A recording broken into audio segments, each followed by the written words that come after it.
Welcome to Gen 365 podcast. This is an initiative of Beyond the Veil Mission.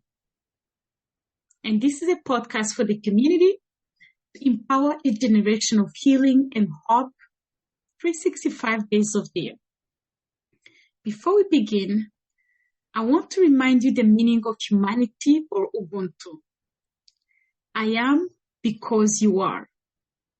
I am because we are. Therefore, to create a safe and brave space for all of us, we must remember that my healing is as good as my community healing. This is a podcast for everyone who loves the community. If you are listening to this new episode, I want you to remember that we see you and you matter. Welcome.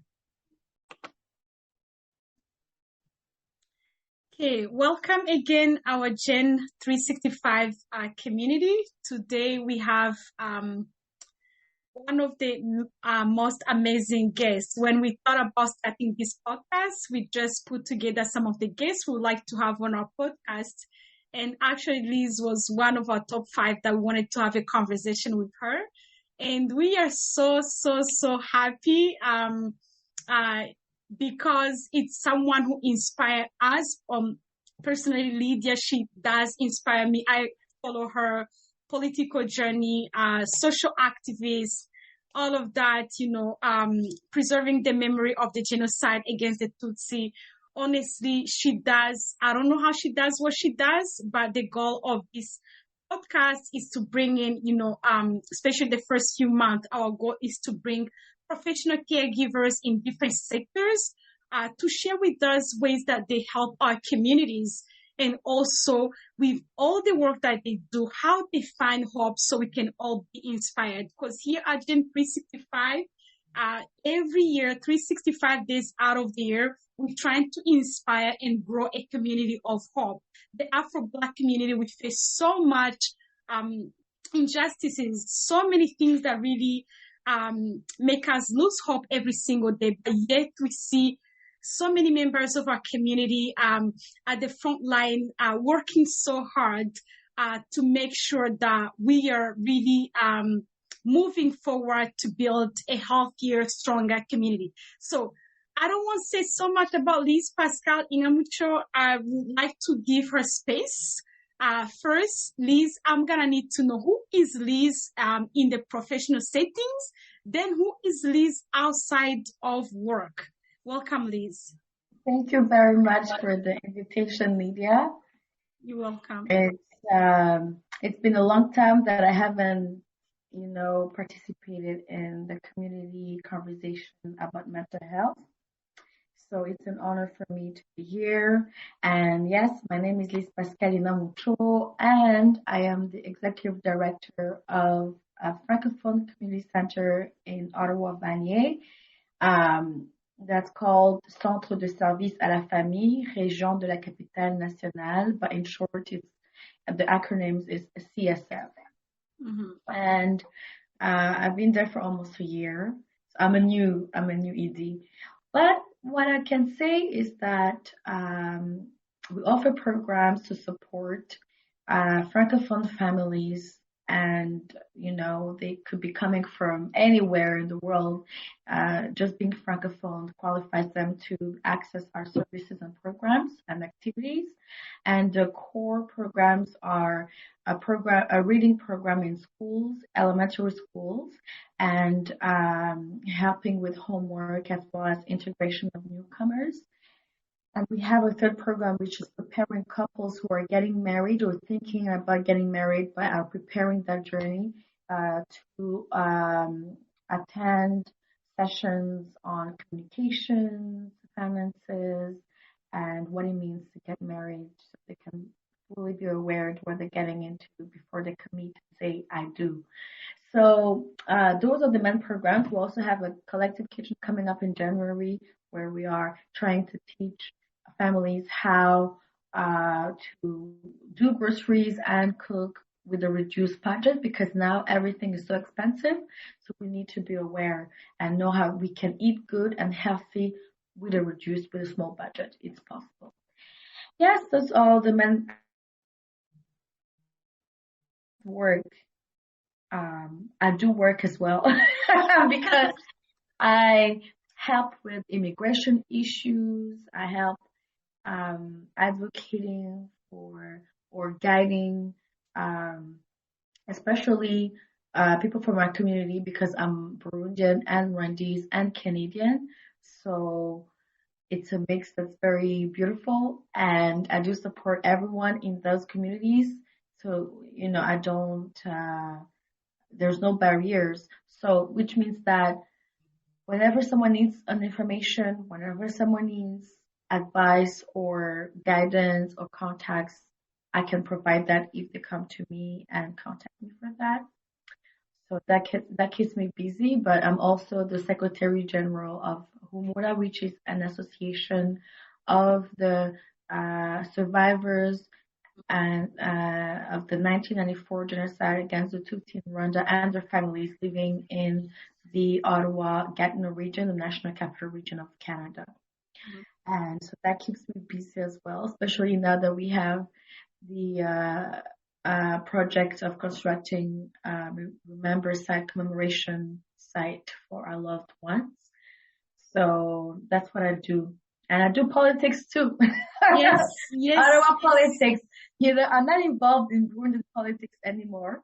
I'm more focused on Canadian politics, where I ran twice for municipal and federal, and was third in one, second in the other. So maybe next time when I run, I'll be first. I'll be elected, hopefully. Yes, yes. Absolutely. Wow, that's a woman of many hearts, and really, we appreciate your work. That's really quite impressive. You mentioned something helping families. Honestly, I didn't know that in Canada there was any service helping people about marriages, managing groceries and all of that. And I'm like, wow, beyond religious institutions, I didn't know that there's something like that. That's the beauty of bringing people like you, because so our audience can know that, even if maybe you don't come from a religious background, there are services like that in Canada. Thank you so much for sharing. Wow, even grocery, when we talk about mental health, some of the issues that affect our community is socioeconomic issues, actually, and grocery has been one of the things. I know it wasn't a part of this, but Lyse, that's something we can touch on because our people are struggling even to put the food on the table. And we come from a background where, oh, I'm in Canada, I can go, to the food bank to get some food, regardless that I'm struggling and all of that. Can you take a minute, maybe, if you have any information that you can share with our audience? Because grocery, I have 3 boys. I know now it's a huge budget, and, encouraging our community to go to services that can help them, managing groceries, finances, and all of that. Oh, yeah. So what I can say is it's based on my own experience as well, because I've been struggling with groceries as well, even though people will think that how can you, because you have a good income, but no, because then you have loans to pay, you have bills to pay, and then you don't have anything or small budget left for groceries for the entire month. So because everything is expensive now, everybody, it's not only for newcomers, it's for every person struggling with that. And so we thought with a lady, I discussed with that just an idea, and then Marie-Reine Fournier from Retraite en Action, and she said, oh, but I can give those sessions because that's what I've been doing, and it's important, and and it's beyond. So this program will start in January at the Strathcona Heights Community House, I think. Strathcona Heights Community. C'est Maison Communautaire Strathcona Heights. It's Sandy Hill. And it will be the first French program, fully French. It's a fully in French program for Francophone families, because we think that they also need to be served in the language of, their choice. And so it will be important when you see the flyers or the link to register to participate to share it and so we can get as many participants as possible because it will last 6 months from January to June and but we hopefully we think it will be ongoing. So Mm-hmm. hopefully we think that the situation will change so we don't need that program. But that's where it's going on for now. And we want to send out a survey in December asking for potential participants what they would like to hear during those months, because we already have a calendar of activities. We're going to talk about, when you have children or a family member who has a chronic disease, what do you cook for them? Yes. When you have kids going to school, how do you prepare a lunch, box for them? So we're going to also touch on these, and everyday, day-to-day life, that we have to the families deal with. So that's the beauty of it. It's not only to say, oh, don't touch, don't use a lot of oil, which we're going to touch on. Yes. Well, and how it's more of, it's for everybody, who will find something that will work for them, what they're going through, and how we can address, that situation for them. So, I will share the information with you and, Thank you.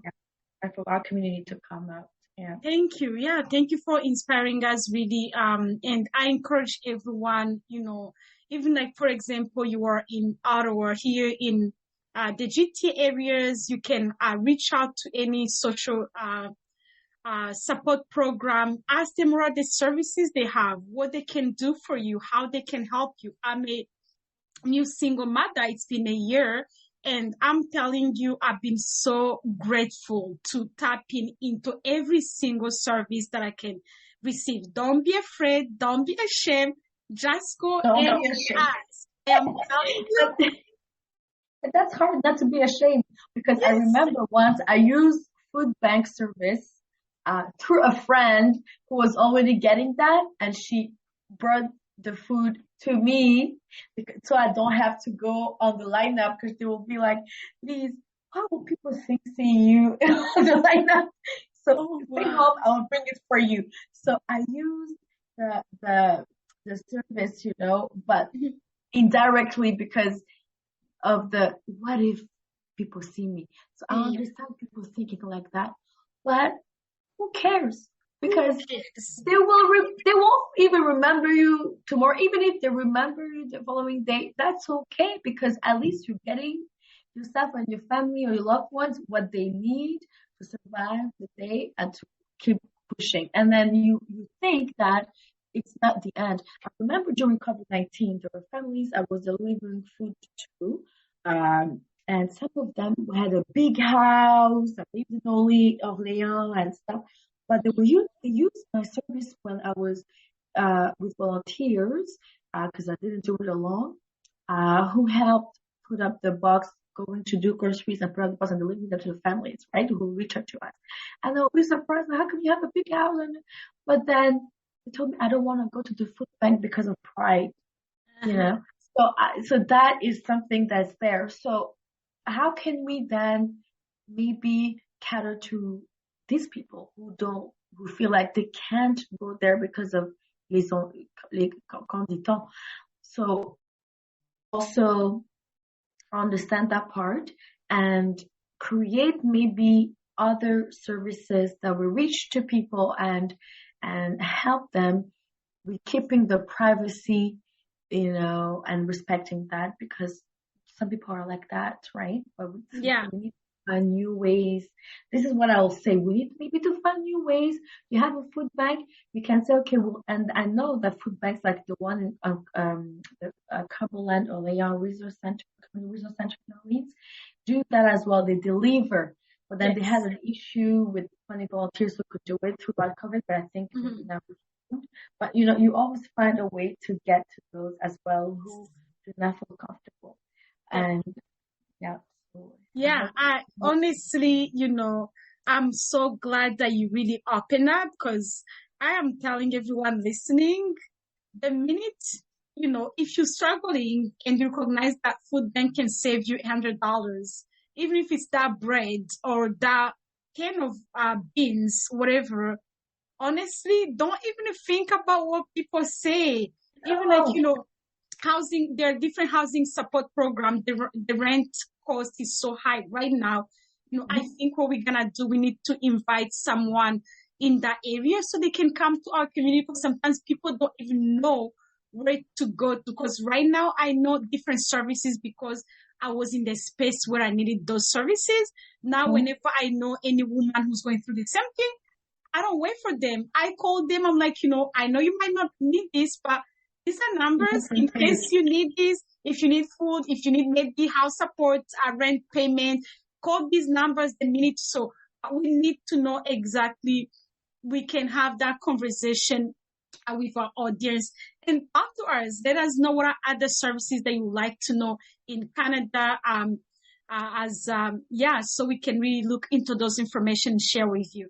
Yeah, thank you so much, Liz. And I'm gonna ask you, I know you shared with us what you do. However, I would like to know if someone asks Liz, who are you outside of your work? How can people really, because when I see you, Liz, on Instagram, I'm like, oh my goodness, I hope this lady message me, because even when I message you, I was like, I don't know if I'm gonna get an answer back, but I'm trying. Not that you can ignore that, but because of the amount of work you have, that's what we see mostly. But I want you to share with us who you are outside of work. I'm just a community member, you know? I love Some that. people call me community leader, political leader, whatever. Okay, great. But I'm just a woman who grew up in Burundi and to Rwanda. And actually, I visited Rwanda the first time with my grandmother, who's Rwandese, because I grew up with her, living with her and stuff. And that's how I know a little bit of Kinyarwanda. And she brought me there for the first time. I was very small. I was young. And she brought me there after the genocide against the Tutsi in 1994 to see her cousin who had survived. But our entire family on the Rwandan side had been killed since the Oh, so 70s, right? sorry. Mhm. Yeah, my great grandmother was buried alive by her own grandchildren. That's what they made her do. Choose to die, or we kill our entire family in front of your eyes, or Mhm. you die buried alive, and those who are digging the hole are gonna be your grandchildren. So they Mhm. made the grandchildren bury the grandmother alive. So that story really Mhm. is also part of who I am. Mhm. Um, and then the war in Burundi, the ethnic war in Burundi, to say the truth, and losing my mother at 9 years old, where I had to become. They told me now you have to become the mother of. I remember her best friend, these Lincolns. They were telling me you can't cry. Now you Mhm. have to become the mother of your siblings, Mhm. your young brother and young sister. So, and that's why I guess because I Mhm. feel like I lived injustice, I went through it. I know how it feels to not Mhm. um to lose loved ones or Mhm. to grow up in a war setting environment, Mhm. um to be an orphan, Yes. to life changing, quickly and fast for you to even process that Mhm. because of right, losing a loved one. I know being chased away because we were chased away from Mhm. Bukavu with Mhm. my uncle Mhm. who lived there at the time. And because they said we were Tutsi Rwandans, right? Yes. And we were chased away in 2000. There was a Kabila crisis where they were chasing all Rwandans from Congo, from that we were in Bukavu. In 1996, the Abachengezi, so I Mhm. don't know how they call it, Mhm. Abachengezi, I guess. Mhm. But I was on vacation in Rwanda again because I used Yeah. to visit Rwanda because it's my country. And in 1996, also they attacked Kangu. We were in Mm-hmm. Kangu. Mm-hmm. And I didn't know my uncle and my aunt will come home early because they want to with guns and stuff because they had to protect themselves. And they come back at home, we were just under the beds and not knowing what will happen. So I survived the aftermath of the 1994 genocide against the Tutsi in Rwanda. I survived it. I was a target as well, even though it was not in the genocide, but during the genocide, but it was after. But still, it does make you see the world differently. Absolutely. And so that's why maybe it's my personality, how I grew up, because not everybody's like that in my family. But because of all of that, I said, well, I have to fight injustice. Yes. On my own way. Mm-hmm. And I understood by experience that I cannot change the world and how it is, but maybe I can do target an area and work on change or improvement where I can. I can't do everything, but I can do something. Yes. So that's why I'm involved in the community. That's why I am the way I am. It's because of family, but also my grandparents and my mother worked in politics and worked for the country and worked for the community through church or government in Burundi. So that's also part of me, that's maybe where I got the love of politics, because politics is about working for the people. Like you can't say you love a country if you don't love the people of that country. So that's patriotism for me. I'm a patriot, and I believe in what I fight for. I might change the strategy, but it doesn't mean that I don't feel like giving up sometimes. But what encourages me is to know that if you want to see change, you should be the change you want to see. That's who I am.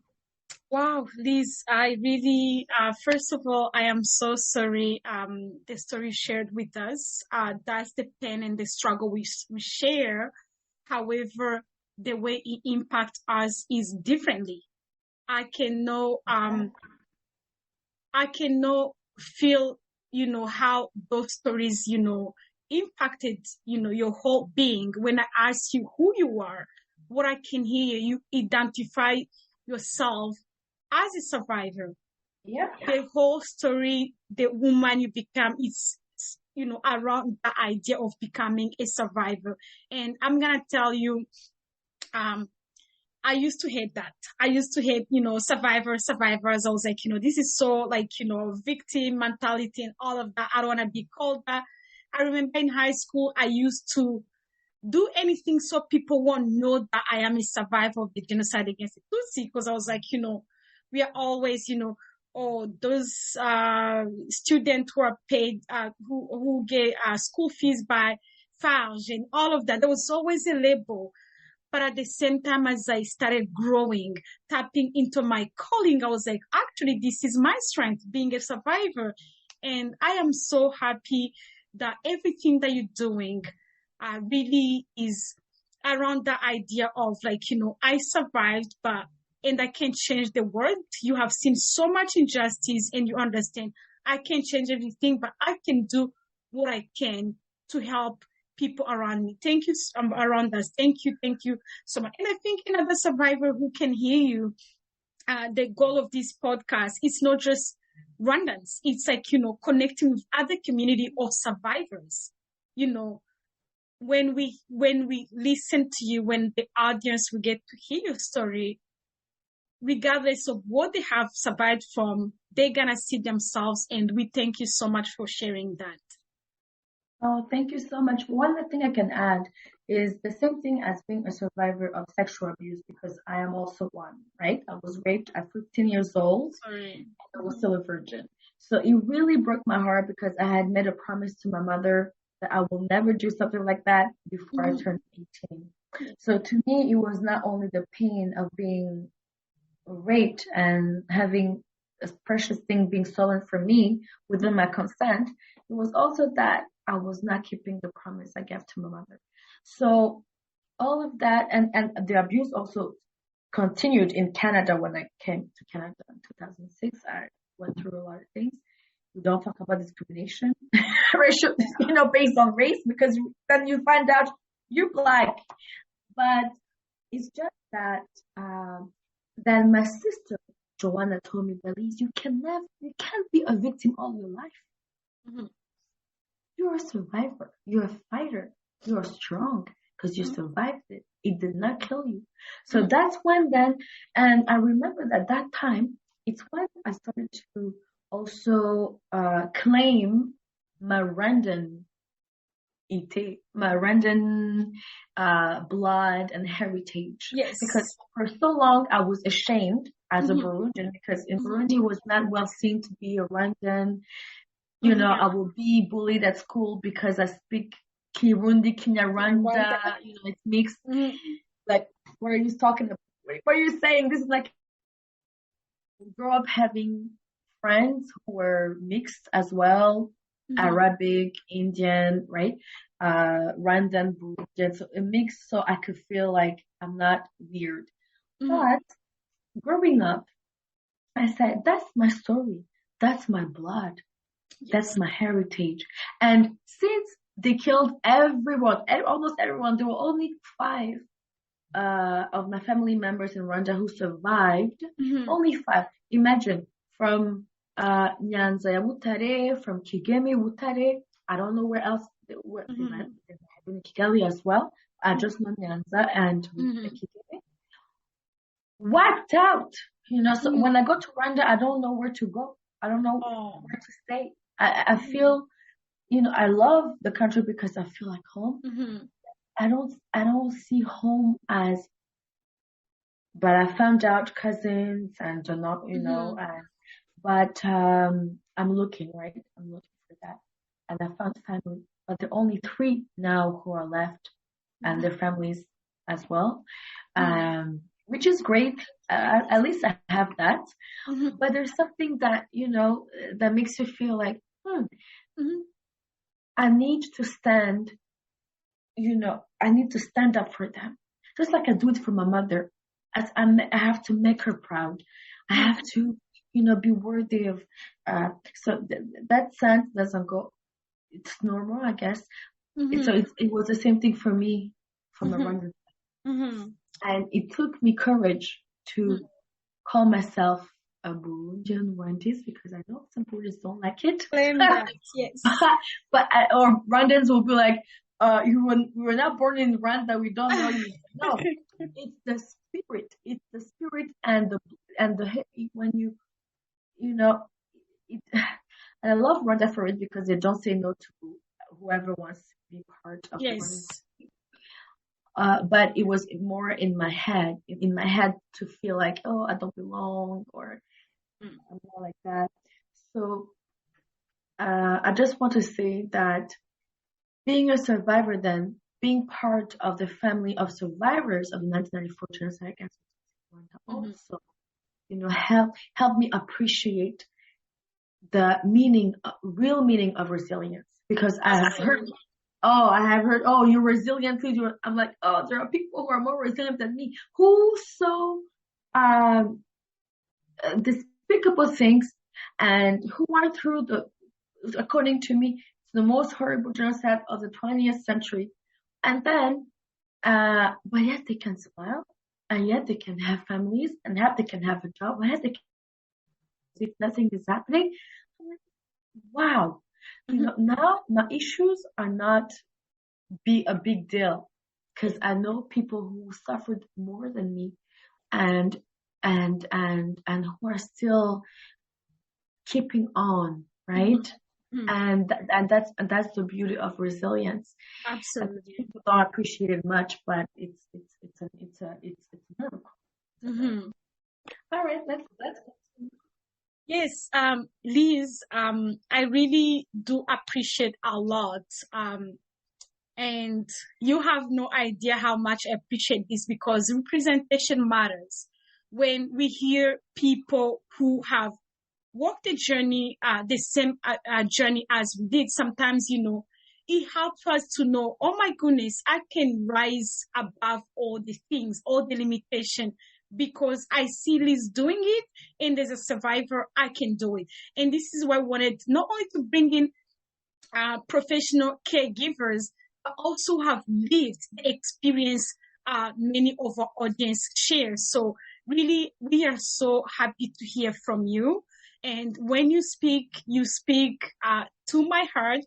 And I believe many people are going to get to listen to you and be like, oh my God, she's speaking my story. And thank you so much. I think the next question will be,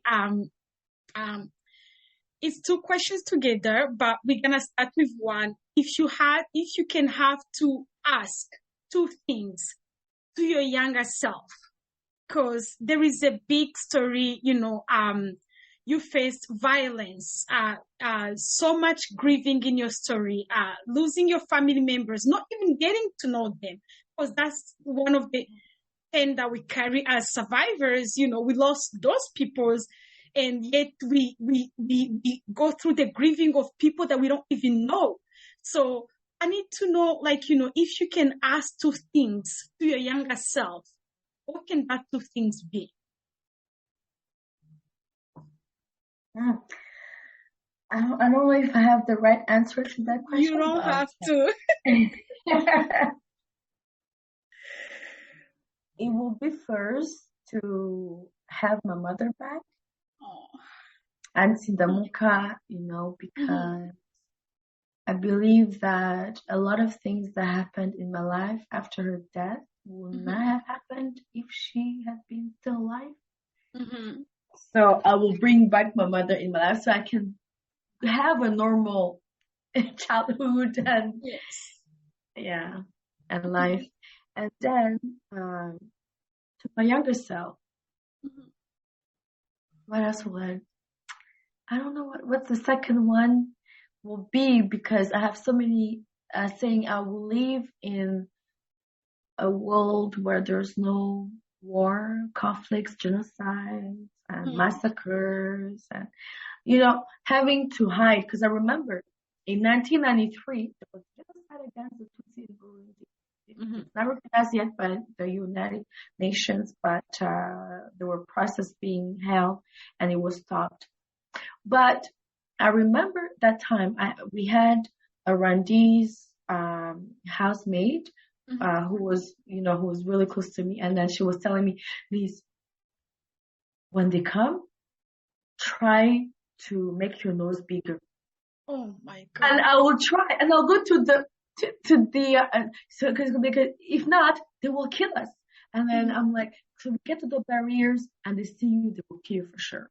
I was still a child, and I would try to go in the mirror and exercise, So in some pictures, when you see me as a kid, you see me doing this because I was traumatized, And so, and then hiding me in the closet, hiding me, hearing the gunshots, seeing one of our person who was in the house being shot, with grenades. So all of that, because I didn't live, and what I lived in Bukavu, what I lived in Bukavu, what I saw in I think it was 1995, because when she brought me there, the war had stopped. The genocide against Tutsi had stopped, and Inkotanyi had freed, the country. Still, I couldn't get water. I couldn't wash myself in the bathroom, the washroom, because they will tell me, oh, don't open up the water. And they'll give me a bucket with water so I can wash myself. I was a kid, but I remember that. But because I was curious, I'll go and open up the robinet, and then we'll see some things coming out of it, but, and it was, and blood. I remember that. But I don't remember everything else. Maybe my brain, it was too much for it, and I just, chose to forget it. I still don't remember. I still don't quite understand why my grandmother took me and not my older cousins. I don't know. I was small, but all these horrible things make me feel like, can someone bring back to Mm-hmm. me? Can someone give me a childhood with no violence? Can someone give me a childhood where being a Tutsi is not a crime? Can Mm-hmm. someone give me a childhood where I Mm-hmm. don't want, Mm-hmm. you know, to become someone else, Mm-hmm. uh, so I can be safe? Mm-hmm. That's all I'll say. Yes. Yeah, that's really yeah, I can't even add anything. Liz, you have made me so emotional because you are speaking for all of us. You are speaking our stories, and I'm glad that the work that you do now is ensuring that families, are deciding to get into a marriage, like, understanding how to raise a family, how to keep our family safe.